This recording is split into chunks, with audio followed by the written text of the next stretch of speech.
나 먼저 네, 소중한 기회 만들어주신 이쪽은 좋은 기회 만들어주신 코센과 주최 측에 감사하다는 말씀 드리고 싶고 저는 이번 기회를 통해서 중국 공학 박사 생활이 어떤 생활인지 이제 전해드리려고 오늘 세미나를 준비해 본 중국 칭화대 소프트웨어 대학의 고기환이라고 합니다. 현재 여기서 석박통합과정 수료 중에 있고요.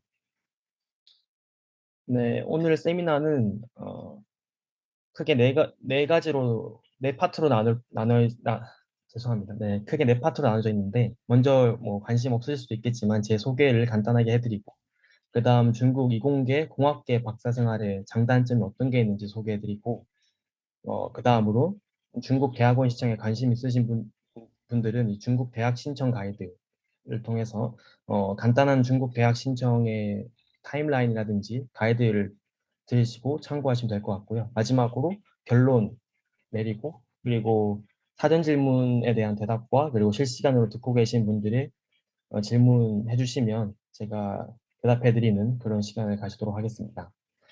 네, 먼저 제 소개를 간단하게 해드리면 저는 일단 중국 대학원 신청하기 전에 중국 유학 경험이 2년 정도 있었습니다. 그래서 중국인들과 간단한 소통은 어느 정도 되는 그런 중국어 능력이 이미 있었고요.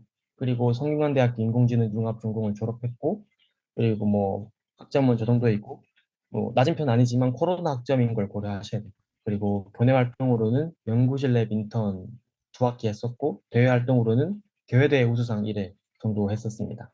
네, 많은 분들이 사전 질문으로 제 스펙을 물어보셔서, 네, 제 스펙을 제 있는 걸 모두 다 적었고요. 저기 적힌 게 전부입니다. 뭐 다른 연구 실적 같은 거 전무하고 그냥 연구 경험이라고는 랩 인턴 2학기 정도밖에 없었습니다. 그런데 이 랩 인턴 생활 중에서 어, 뭐 이해가 잘 안 되실 수도 있겠지만 연구와 적성에 잘 맞아서 뭐 논문 보는 거 좋아하고 뭐 연구 계획 짜는 거 좋아하고 뭐 코드 짜는 거 좋아해서 난 대학원생이 적성에 맞을 수 있겠다 생각이 들어서 대학 졸업하고 대학원생을 하기로 결정했고요. 그리고 제가 지금 여기서 연구하고 있는 분야는 딥러닝 시스템 안전이라는 분야인데요. 뭐 크게 프레임워크랑 모델 그리고 컴파일러 세 가지로 나뉘는데 아주 조금만 더 깊게 들어가서 설명드리면 이제 프레임워크 컴파일러라는 거는 이제 딥러닝을 공부해 보신 분은 다 아시겠지만 딥러닝 모델을 짤 때 이제 파이토치나 텐서플로우라는 라이브러리를 사용합니다. 그런데 왜냐하면 이 라이브러리가 더 빠르고 이제 유저 입장에서 편리하기 때문에 이런 라이브러리를 사용하는데 저희가 하는 일은 뭐 정통 소프트웨어 안전 테스트랑 비슷하게 이런 라이브러리가 과연 제 역할을 잘 하느냐입니다. 항상 일정한 결과를 내느냐 그리고 유저가 의도했던 결과를 내느냐 이런 거를 테스트하고 또 뭐 안전 보안상의 문제는 없느냐 이런 거를 테스트하는 걸 하고요. 그리고 모델 방면에서는 요즘 챗GPT가 정말 핫한데 챗GPT의 가장 큰 고질적인 문제가 모르는데 아는 척 하는 거죠. 그래서 저희는 이런 AI의 거짓말을 잡거나 또 AI가 비도덕적, 뭐 비윤리적인 말을 하는 거를 잡아서 이제 그런 이런 것들 틀린 아웃풋이라고 하거든요. 그런 틀린 아웃풋들을 내게 하는 그런 입력들을 찾아서 이 딥러닝 모델을 재훈련시켜서 더 외부의 공격으로부터 안전하게 만들어주는 그런 연구를 저희는 하고 있습니다. 뭐 오늘 세미나 핵심이 제 연구 분야가 아니어서 혹시 제 연구 분야에 대해서 더 궁금한 게 있으시면 제가 코센 멘토로 있으니까 코센을 통해서 질문 남겨주시면 제가 아는 아는 한에서 아주 자세하게 대답해 드릴 테니까 코센을 통해서 질문 남겨주시면 되고요. 이제 이어서 제가 생각하는 제가 제 나름대로 정리해 본 중국 대학원 생활의 장단점을 설명해 드릴게요. 뭐 제가 이 중국 대학원 생활의 장단점을 설명해 드리면서 뭐 전하고 싶은 거는 뭐 중국 오세요. 중국 오지 마세요. 그런 게 아니라 이러이러한 장단점이 있으니 충분히 고민해 보시라라는 그런 의도로 이런 것들을 준비해 봤습니다. 왜냐하면 제가 중국 대학원 신청을 할 때 구글링이라고 하죠. 인터넷에서 계속 찾아봤는데 뭐 중국 대학원 월급이라든지 중국 대학원 생활의 실상은 어떤지 뭐 언어가 안 되면 어떻게 되는지 그런 것들을 찾아봤는데 정말 찾기 힘들더라고요. 그래서 지금 대학원을 준비하시는 분들은 이러이러한 실상을 알고 준비하시면 더 좋지 않을까 싶어서 제 나름대로 제가 그 당시에 알았으면 더 좋았을 것을, 좋았던, 좋았을 거라는 그런 정보들을 제 나름대로 모아봤습니다. 그런데도 혹시 이제 이러이러한 걸 알고 싶었는데 제가 여기서 다루지 못했다면 지금 실시간으로 들으신 분 같은 경우에는 Q&A로 물어봐 주시면, Q&A 시간에 물어봐 주시거나 발표 중간에 물어봐 주셔도 되고요. 물어봐 주시면 제가 아는 한에서 성심성의껏 대답해 드릴 수 있고요. 만약에 추후 영상을 통해서 들으시는 분은 고센 질문을 통해서 남겨주시면 제가 또 아는 한에서 성심성의껏 답변해 드리도록 하겠습니다. 그럼 이제 중국 대학원 생활의 장점 1을 설명해 드릴 텐데요. 일단 가장 큰 장점은 저렴한 유학 비용입니다. 제가 이 세미나를 준비하면서 제 지출을 한번 정리해 봤는데, 일단은 생활비로 보통 한 끼 식사를 학교에서 해결한다고 쳤을 때, 어, 1,800원에서 4,000원. 정말 풍족하게 먹으면 4,000원 정도 나오더라고요. 막 과일 같은 거 다 사 먹고 그럼 4,000원 정도 나오고요. 그리고 외식을 한다 쳤을 때, 뭐, 보통은 10,000원이지만, 만 원 정도 드는데, 뭐, 풍족하게 막 뭐 하이디라고 들어보셨을지 모르겠지만 그런 데 가서 엄청 풍족하게 먹으면 1인당 3만 원 정도까지는 나오더라고요. 그래서 이제 종합해 보면 아끼면서 생활하면 한 달에 20만 원으로 충분하고요. 예, 뭐 먹고 싶은 거 먹고 뭐 외식 같은 거 하고 여기저기 놀러 다니고 싶다. 그러면 이제 한 달에 5, 60만 원이면 가능하다라는 걸 전해드리고 싶고요. 저는 저 같은 경우에는 한 하루 3끼 정도 다 학교에서 해결하고 그리고 아침에 커피 한 잔, 점심에 밀크티 한 잔 해서 하루에 한 10,000원 안팎으로 지출하는 것 같아요. 그래서 한 달에 한 30만 원 정도 들고요. 그리고 그렇게 생활비는 한 5, 60만 원 정도 생각하시면 될 것 같고. 그리고 학비 같은 경우에는 1년에 720만 원, 기숙사비는 뭐 2인실 기준 한 달에 22만 원, 그리고 교통비도 한국의 절반 정도로 엄청 싸거든요. 그래서 교통비 예, 교통비도 크게 걱정 안 하고, 그리고 그 외에 뭐 따릉이, 전기 오토바이 등 아주 저렴하게 이용할 수 있는 교통수단이 많아서, 뭐 유학 생활 때 지출로 뭐 경제적인 부담이 있지는 않았어요. 네, 그게 이 중국 유학의 하나의 장점이고, 그리고 저렴한 유학 비용에 비해서 아주 다양한 장학금 제도가 있습니다. 물론 한국에 있는 재단, 뭐 관정이라든지 탈광에서도 다양한 장학금이 준비되어 있지만, 중국 정부에서 중국의 유학 온 학생들을 대상으로 준비한 장학금이 엄청 많아요. 그리고 이게 1중, 2중, 3중으로 준비되어 있어서 이게 무슨 말이냐면 중국 정부 장학금을 먼저 신청하고 만약 안 된 학생들은 대학 장학금을 신청할 수 있습니다. 그리고 대학 장학금이 안 된 학생들은 또 시장학금을 신청할 수 있어서 제가 아는 선에서 웬만한 유학생들은 다 장학금을 수령하고 있는 그런 상황이더라고요. 그래서 보통은 학비 같은 경우는 웬만하면 다 장학금으로 해결하는 그 정도로 여기에 다양하고 풍부한 장학금이 준비되어 있다. 이고요. 그리고 연구실 월급 같은 경우에는 장점은 아닌데 수입을 정리하면서 같이 정리해 봤어요. 이제 칭화대 공대 기준으로 최소 30만 원에서 70만 원이라 생각하시면 되고요. 조교 생활 없이 만약에 조교 생활이 있거나 진행 프로젝트 있으면 플러스 알파 든다고 생각하시면 됩니다. 이거는 좀 많이 적은 편이죠. 이건 추후에 단점에서 한 번 더 소개해 드릴게요. 그리고 장점 두 번째로는 양질의 인적 자원과 그리고 자유로운 선택입니다. 제가 여기 와서 정말 느낀 게 정말 능력 있는 교수 학생들이 엄청 많다라는 걸 느꼈어요. 그래서 학생보다 더 열심히 사는 교수님들이 정말 많고 그리고 그런 능력 있는 분들은 탑 컨퍼런스의 뭐 프로그램 체험 엄청 대단한 이제 보통 어, 학과장 정도로 생각하시면 될 것 같아요. 네.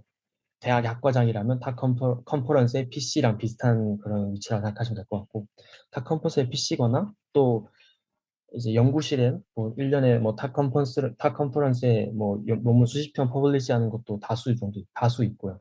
그리고 이런 랩들은 중국 학생 기준으로 정말 탑급 대학에서 전공 1등을 1, 2등을 해야만 들어갈 수 있는 걸 랩들이거든요. 그런데 정책적으로 유학생들은 이런 좋은 랩들에 대한 신청이 정말 자유롭습니다.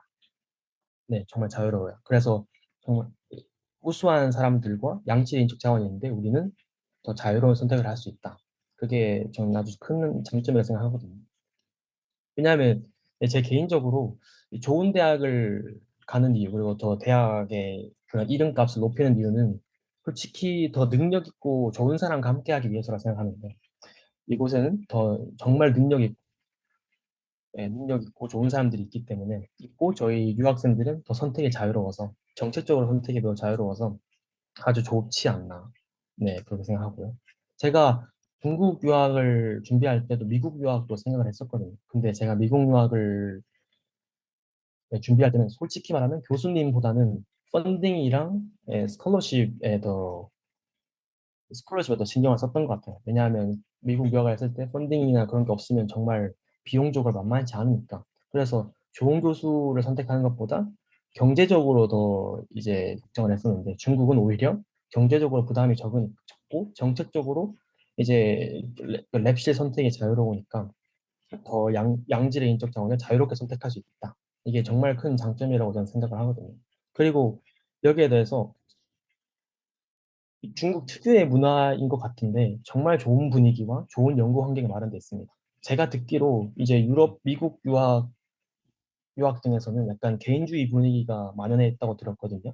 뭐 자기 일은 자기가 처리하고 뭐 약간 질문하기 적극적으로 뭐 물어보고 뭐 도움을 청하기 좀 힘든 그런 분위기라고 제가 들었는데, 여기에서는 오히려 이제 교수님을 포함한 주일 학생들이 모두 적극적으로 도와주려고 하고 함께 으쌰으쌰하는 분위기가 좀 잘 마련돼 있거든요. 그게 제 랩만 그런 게 아니라 여기清华대학에 있는 소프트웨어 대학의 다른 랩들도 다 그렇다고 하더라고요. 이제 예를 들면 처음 논문을 쓰는 친구의 경우에는 주위에 있는 모든 선배들이 다 도와주고요. 그래서 보통 아웃라인이든 뭐 논문을 쓰는 것든 다 적극적으로 도와주고, 그리고 논문을 리베틀이라는 게 있어요. 이게 뭐냐면 논문을 제출했을 때 이제 리뷰어들 논문을 그 컨퍼런스나 그 저널에는 그 리뷰어들이 있습니다. 그 리뷰어들이 이 논문이 우리 컨퍼런스에 적합한가라는 걸 판단하고 이제 그 의견을 주는데, 그러면 논문을 쓴 저자 입장에서는 그 의견을 다시 아니다, 너네의 평가는 틀렸다라고 반박을 하는 그런 파트가 있어요.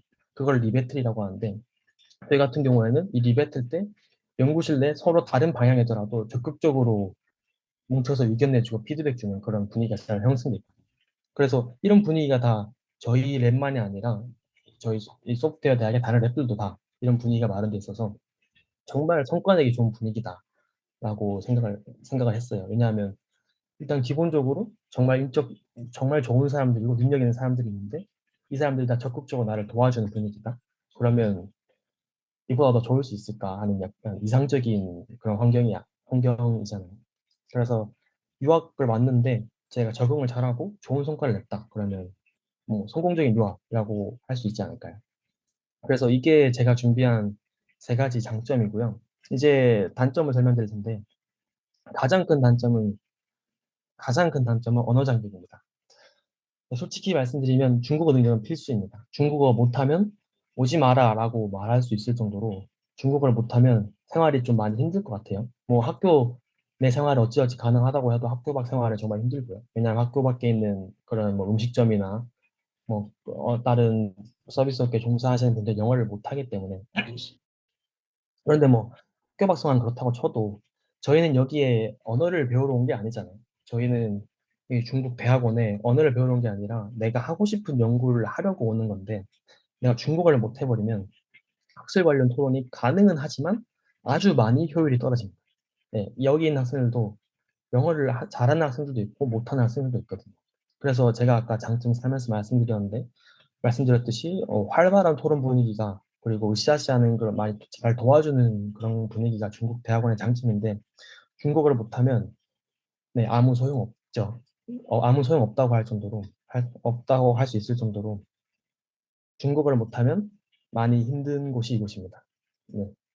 언어로 소통을 거의, 영어로 소통을 거의 안 하거든요. 저희는 다 중국어로 소통을 해서. 그래서 결론은 중국어 못하면 오지 마라. 입니다. 네. 그리고 두 번째 단점은 저렴한 인건비입니다. 아까 연구실 인건비를 잠시 말씀드렸는데, 아까 제가 30에서 70만 원이라고 말씀드렸죠. 근데 이게 한국의 대학생의 랩 인터넷 월급 수준이거든요. 그래서 한국의 대학원 제가 알기로 지금 아마 상한선이 180만 원으로 알고 있는데, 뭐 상한선을 다 채우는 곳은 적지만, 한 거기에 절반의 절반 수준이라고 생각하시면 될 것 같아요.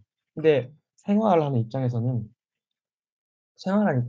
생활비가 절반 정도 되니까 그렇게 연, 연구실, 연구실 월급이 적다고 느껴지진 않지만 그래도 액수만 비교했을 때는 한국에 비해서 많이 적으니까 네, 그 저렴한 인건비가 하나의 큰 단점이고요. 그리고 만약에 생활비가 필요하다. 그러면 중국 내에서 알바는 절대 비추입니다. 왜냐하면 인건비가 적기 때문에 차라리 한국에서 뭐 온라인상의 일을 찾아서 하는 게 더 낫죠. 여기서는 뭐 알바할 생각은 절대 안 하시는 게 좋고요. 그래서 더 강조드리는 게 장학금 제도를 무조건 이용할 것. 장학금이 급격이 몇 중으로 되어 있으니 웬만하면 장학금을 이용할 것. 왜냐하면 여기서 일하는 걸로 생활비 충당은 거의 힘들다고 생각하시면 될 것 같아요. 그래서 결론은 장학금을 꼭 신청하기. 장학금 안 되면 돈 마련할 길이 없다. 그리고 마지막 단점으로는 아무래도 네? 중국 특유의 그런 환경적인 문제가 있습니다.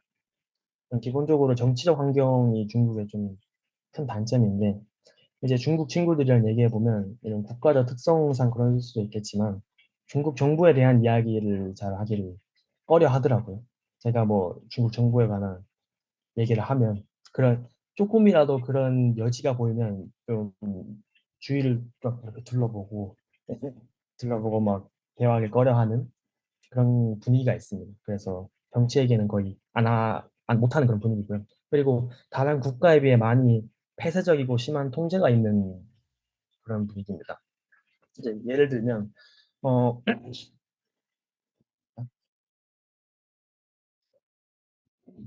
이제 공항에 가보신 분들 혹시 아실 수 있겠지만 잠시만요.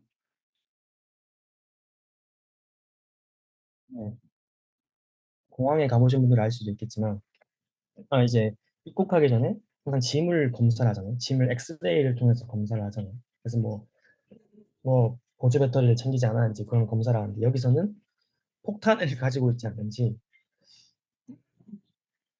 죄송합니다. 폭탄을 가지고 있지 않은지 그런 검사를 뭐 지하철 탈 때도 하고 기차를 탈 때도 해요. 그런 식으로 약간 통제가 많이 심한 분위기.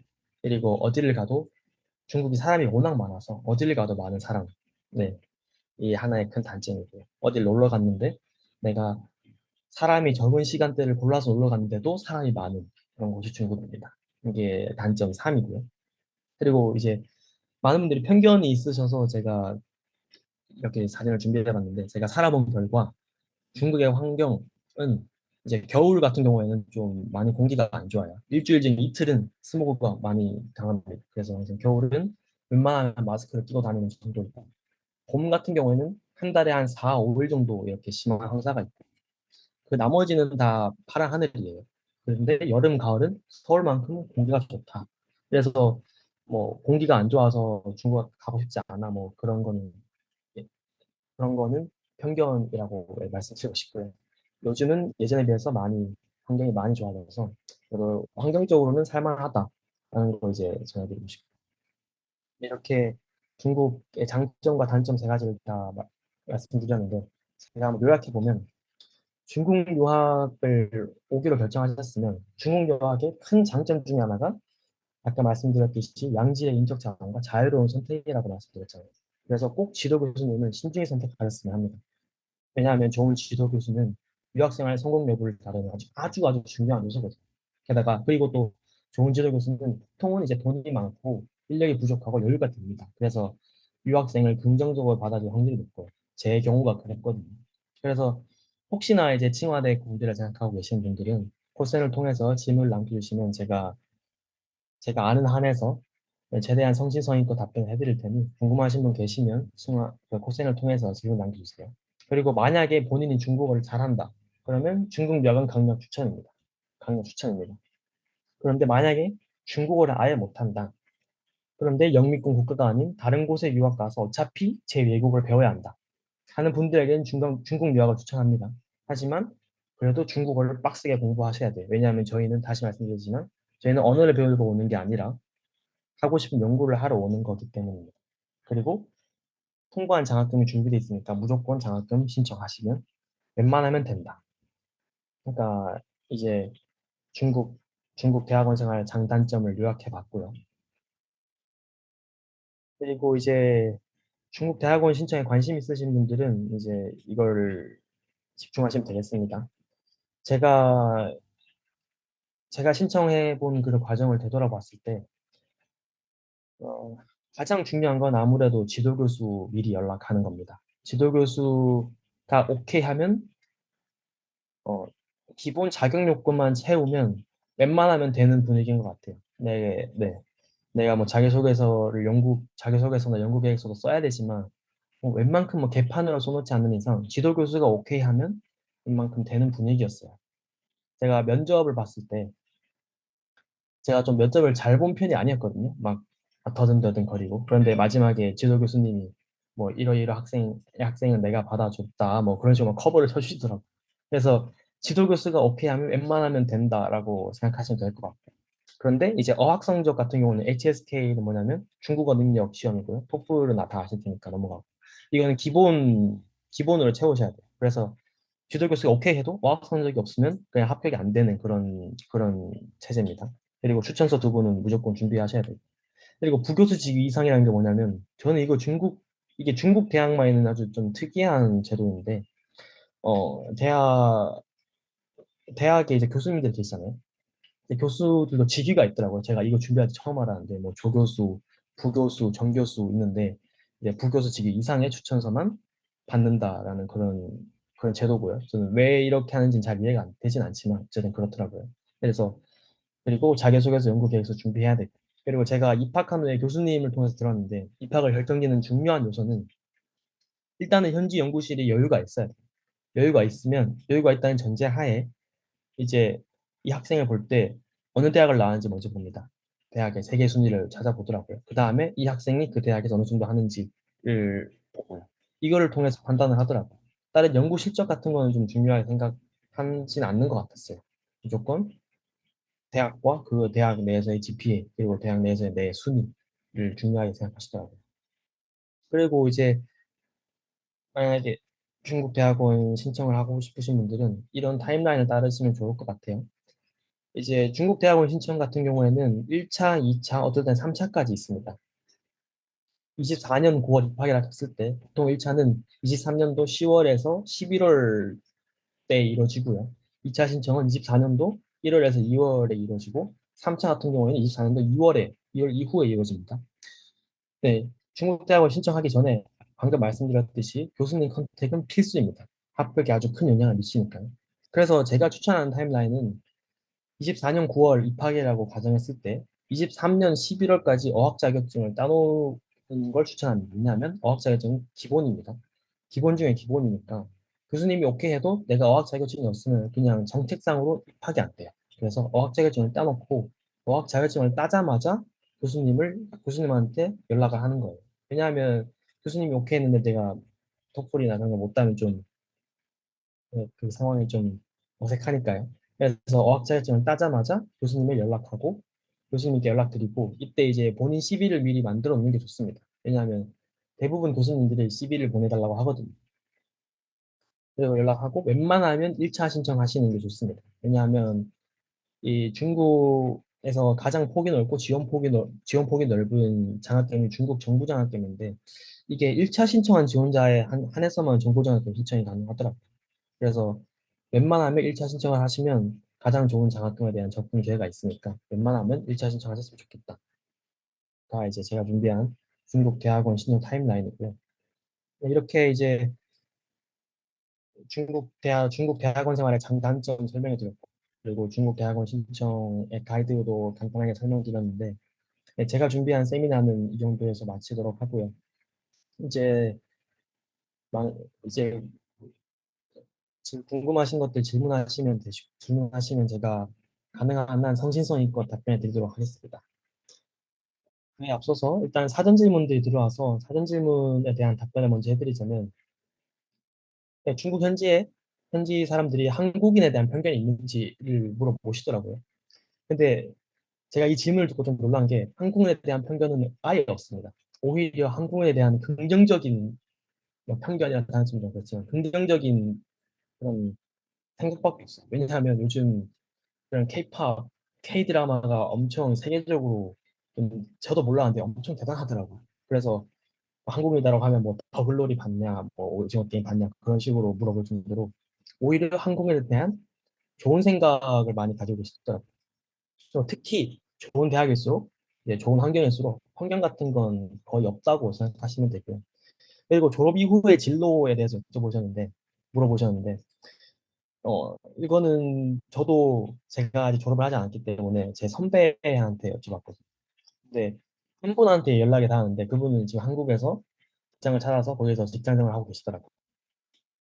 그분이 말씀하시기를 이제清華대 공대 졸업한 경우에는 세계에서 알아주기 때문에 한국 내에서 취직은 많이 어렵지 않다라고 하시더라고요. 그리고 저 같은 경우에는 저는 연구 자체를 좋아해서 여기서 박사학위를 얻은 후에 미국에서 포닥 생활을 고려하고 있고 만약에 잘 안 되면 한국에서 취직도 고려하고 있고 그리고 또 말씀드리고 싶은 게 예전에는 이제 중국 학위에 대한 편견이 있었습니다. 왜냐하면 뭐 중국에서 낸 논문은 좀 정치적인 그런 환경도 있고 많이 폐쇄적인 분위기다 보니까 중국에 대해 성과는 좀 중국 페널티가 붙는 그런 느낌이 있었는데 요즘은 이제 중국의 기술력이 많이 발전한 상태고 정치적인 한계가 어느 정도 있지만 학술 능력에 한해서는 미국 대학만큼 한다라고 저는 말씀드리고 싶고요. 그래서 뭐 중국 페널티는 없다라고 말씀드리고 싶고요. 그리고 대학 순위가 판다라고 생각하시면 될 것 같아요. 그냥 대학 순위, 그러니까 내가 딴 학위는 딱 대학 순위값 한다라고 생각하시면 될 것 같습니다. 이런 상황도 있군요. 예, 질문해 주셨는데, 중국 학생들이 자기들끼리 이제 그런 자기들끼리 노하우를 공유하고, 뭐 한국 학생들을 배척하는 경우가 있다라고 말씀 주셨는데, 좀 당황스러운 게 저는 이런 상황을 아예 못 봤거든요.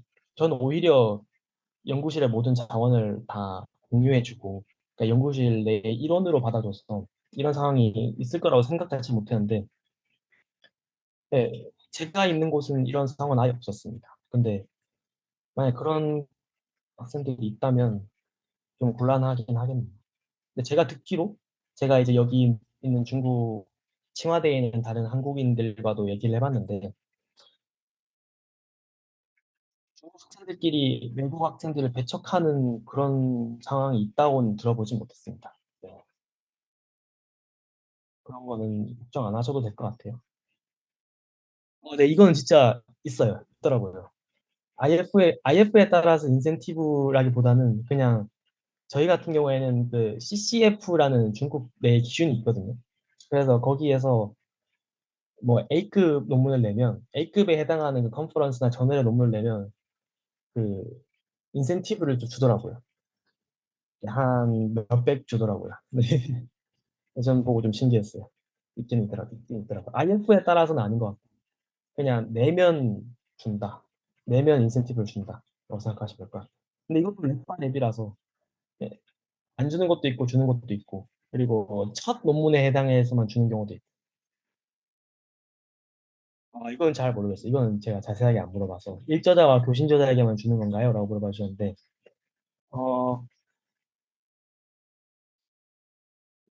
저는 이거에 대해서 자세하게 안 물어봐서 잘 모르겠는데 제 예측으로는 일저자한테만 주는 게 아닐까라고 생각을 합니다. 왜냐하면 제가 여기서 듣기로는 일저자와 이저자에 대한 그 차이가 엄청 크더라고요.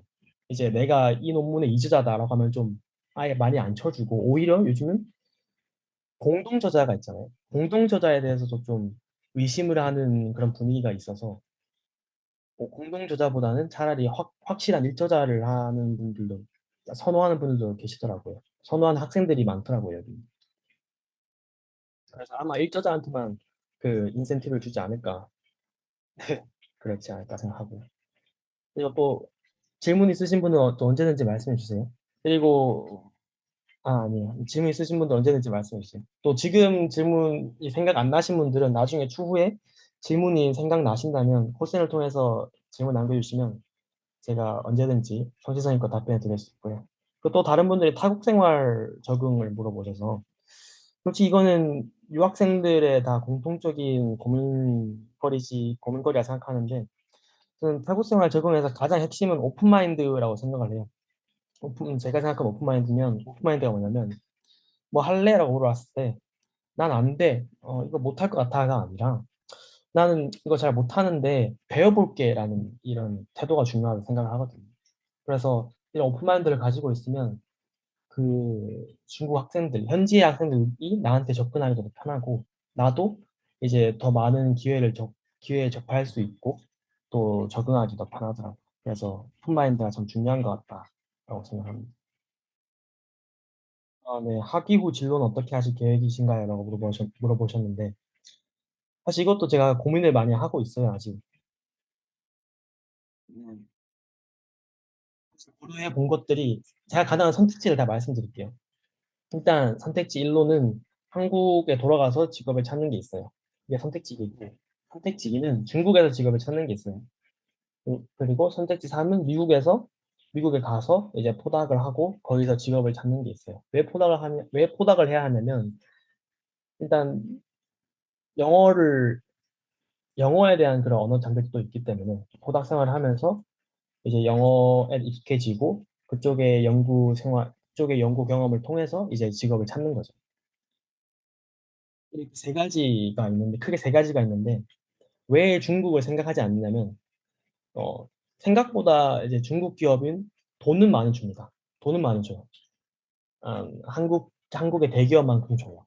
자세하게 말씀드리지 않겠지만. 그런데 기업 문화가 좀 별로예요. 예를 들어서 화웨이 같은 경우로 이제 예를 들어서 말씀드리면, 제가 이거 말해도 되는지 모르겠는데, 좀 한마디로 정의하자면 직원에 대한 복지가 좀 좋지 않다라는 걸 제가 주위 선배들한테 많이 들었거든요. 그래서 중국 기업 문화는 좀 한국이나 미국에 비해서는 많이 좋지 않구나라는 생각이 들어서 중국에서 직업을 찾는 선택지는 제가 아예 제외를 했고요. 그래서 추후 진로는 한국에 가거나 미국에서 포닥 생활을 하고 미국에서 직업을 찾거나라고 생각을 하고 있습니다. 그리고 또 중국어를 잘하기 위한 노하우가 있을까요? 라고 물어봐 주셨는데, 이거는 정말 일단 하고 싶은 말이 많은데 요약해서 정리해 드리자면 가장 중요한 건 자신감인 것 같아요. 내가 못해도 일단 부딪혀 보자라는 자신감이 가장 중요한 것 같고요. 왜냐하면 저는 개인적으로 내가 틀렸을 때 더 잘 기억하거든요. 쪽팔려서, 그러니까 부끄러워서 더 잘 기억하더라고요. 씨, 얘가 이런 사소한 걸 틀려라고 막 자기 자신을 자책했을 때 그때 틀린 것들은 잘 기억하더라고요. 그래서 네, 자신감을 가지고 여기저기 부딪혀 보는 게 정말 중요하지 않나라고 생각하고, 코로나 이후에 중국이 입국하기 많이 어려워졌다는 이야기가 있던 것 같은데 어떤가요? 라고 물어봐 주셨는데 근데 이건 진짜 맞아요. 코로나 이후에 중국에 입국하기가 많이 어려워졌습니다. 근데 그거는 23년도 1월까지였어요. 23년도 1월까지였고 지금은 그때 있었던 제한 같은 게 다 사라졌고 예전만큼 코로나 이전만큼은 아니지만 코로나 때만큼 입국이 어렵진 않다. 이제 격리도 안 해도 돼. 그냥 다른 비자 받기 좀 어려운 나라라고 생각하시면 될 것 같아요. 코로나 때문에 뭐 많이 어려워졌다는 이제는 아닌 것 같아요. 학기 중에 한국에 들어오고 나가는 게 어렵지 않을까 걱정이 될 수도 있을 것 같다라고 말씀해 주셨는데 방금 말씀드렸듯이 코로나 때는 정말 그랬어요. 근데 지금은 중국도 이제 위드 코로나를 채택한 상태여서 오히려 코로나 방면에서는 어떤 면에서 한국보다 더 자유로운 것 같은 그런 분위기가 있거든요. 그래서 뭐 입출국은 매우 자유롭습니다. 매우 자유롭습니다. 코로나 때문에 따로 걱정은 안 하셔도 될 것 같아요. 저도 제가 8월 3일에 입국했거든요. 그때도 엄청 자유로웠어요. 중국 여행의 가장 큰 장점은, 어, 아무래도 비교 대상이 미국 유학이다 보니까, 제가 이랑 중국 유학을 비교했을 때, 가지 않은 이유가, 펀딩을 받기가 너무 힘들더라고요. 그래서, 펀딩을 받아낸다고 쳤을 때, 그런 경제적인 부담이 너무 커서, 그 반대로 중국 유학은 경제적으로는 아예 부담이 거의 안 될 정도로, 일단 생활비가 싸고 장학금도 워낙 다양해서 경제적인 부담이 덜하다가 가장 큰 강점이 아닐까요?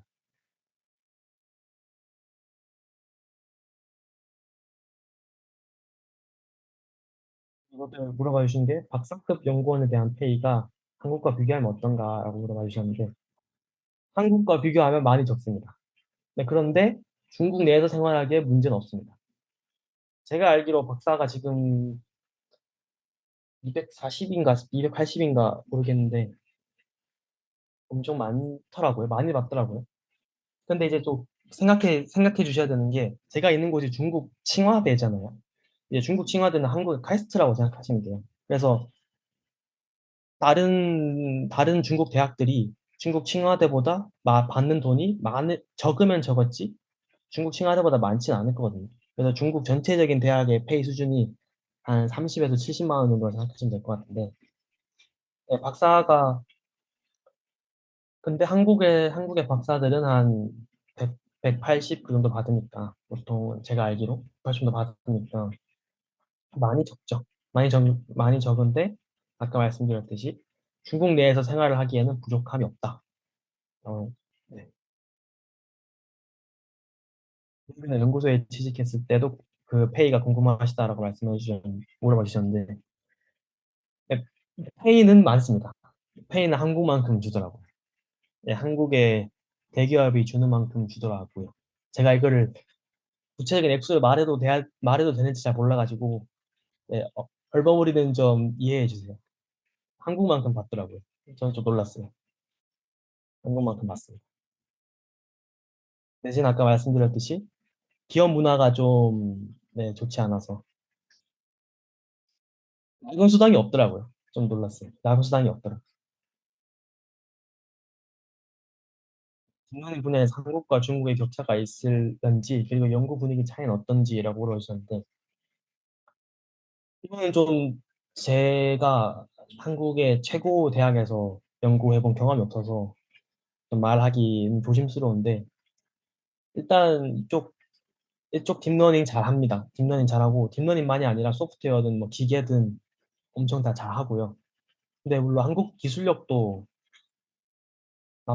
나쁘진 않은 걸로 알고 있는데 제가 카이스트에서 연구해본 경험이 없어서 이 비교를 잘 객관적인 비교를 잘 못할 것 같네요. 근데 뭐 한국도 잘하고 중국도 잘하고라고 이제 말씀드릴게요.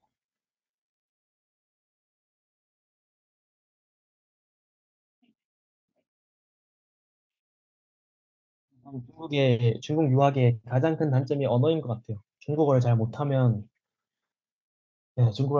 학술적인 토론도 많이 힘들고 교수님이랑 소통 이제 다 영어를 잘 하시거든요.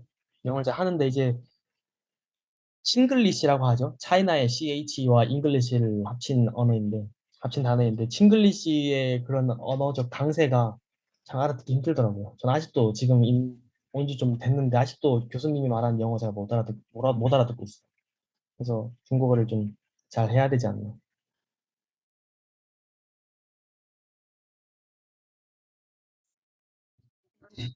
채팅창 지금 마무리하시겠다고. 또 궁금한 거 있으시면 네,